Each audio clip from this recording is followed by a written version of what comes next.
Well, stop right there. You don't need to look any further. We got you covered. A good Christmas gift for your beer-loving friends, and we all have a beer-loving friend, don't you think? You got one. This is my beer-loving friend right here. It's Brandon, the beer guy.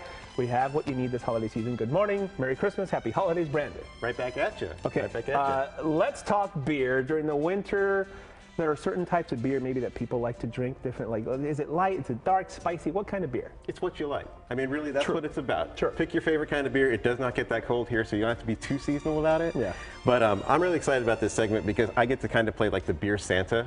And so I'm wearing a very SoCal beer Santa outfit. I wasn't going to reference that we're kind of how awkward we're wearing. Twinning. Look at this. It's like the twins. Anyway. Forgot my tie. Yeah, I love it. So, So Ballast Point, they teamed up with Tipsy Elves, who Heather was with a couple days ago. Tipsy Elves makes all the best Christmas sweaters. Yeah, so ballastpoint.com or go to their spots in Miramar, Little Italy, and Linda Vista, and you could be just like us. This is a surfing skeleton wearing a Santa hat. Love it. So San Diego. You love it. Okay, some of the holiday beers that you want to take us through what you brought. So beer is a great last-minute gift, or something that you calculate because you've got a friend who really loves it, but you don't know what to get. So we're kind of helping out with that. You can get an IPA 6-pack, which would be fine, but these are very, very special, unique, rare things. And don't worry, I will be sampling all of them to make sure these are right for you. First, you have to open them. Because that's right. I mean, this is the gift-giving season. I will tell you about this beer as you open it. Yes, here we go. So in Belgium, there's a style of beer called Goose, where it's a style of wild ale where they take 1, 2, and 3-year-old barrel-aged versions, blend them together to make something really, really nice. Wow. Very few American breweries try to make gooses. The Lost Abbeys is world famous. It's won many awards. It's called Duck Duck Goose. Fantastic name. This year, they took their Duck Duck Goose from 2013, 16, 19, and 22. Oh, wow. Blended it all together and made the mother of all ducks, which is what you have right here. So it's a very special beer. Let's take a taste. Wow. If you have a sour or wild ale fan, the best sour I think I've had. It's very good. So the thing is, like, everything is in balance here. You get oak, a really nice, clean, semi-vanilla, but it's savory. A nice tartness without it being overwhelming. A lot of times these beers are discussed as being barnyard, cheesy even, or horse blanket. All that's in check, but you get so much interesting character. It's a good way of putting it, like the sourness of it is in check, and it doesn't shock you as much as, Yeah, you put that under the tree, the guy's gonna be like Ralphie when he gets that thing that shoots his eye out. Okay, what do we have now? You're gonna have to tell me when you open it. Oh, number 2. Oh, I forgot I'm supposed to do this. I went with this one next because it's got kind of like a goose mentality, although it's a stout. So Pure Project Brewing made this thing called Enchiridion, where they take high alcohol stouts, they put them in barrels, much like a goose.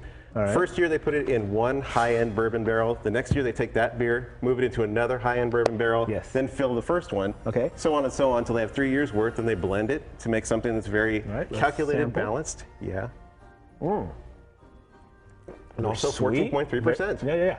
So yes, there's a bit of sweetness in there.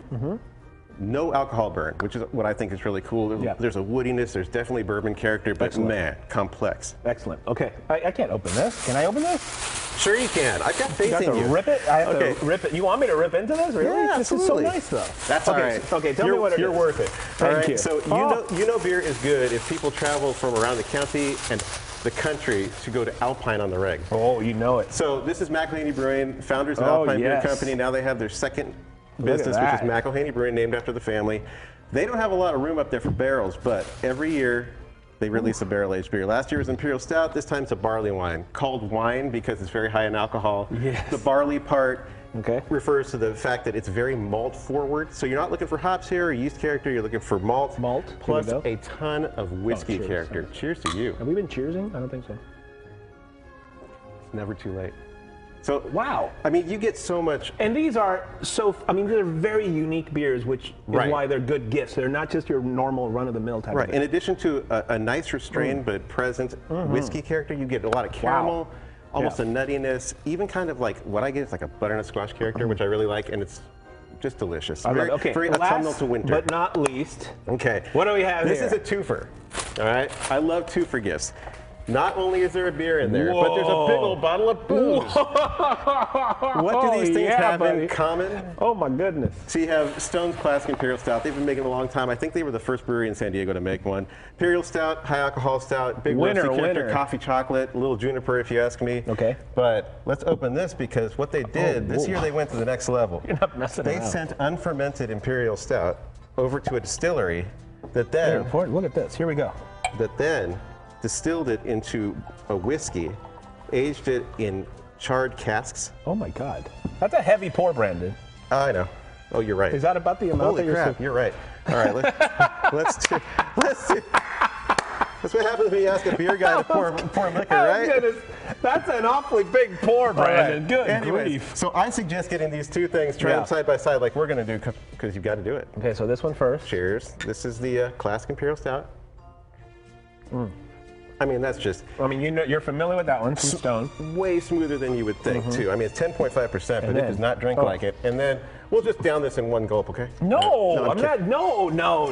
I kid. We should actually... Listen, I'm going to do this before we do this. For a full list of all the beers, go to our website, fox5sandiego.com. Click the Scene On tab. I do that before I do this, just for... Oh, that is lovely.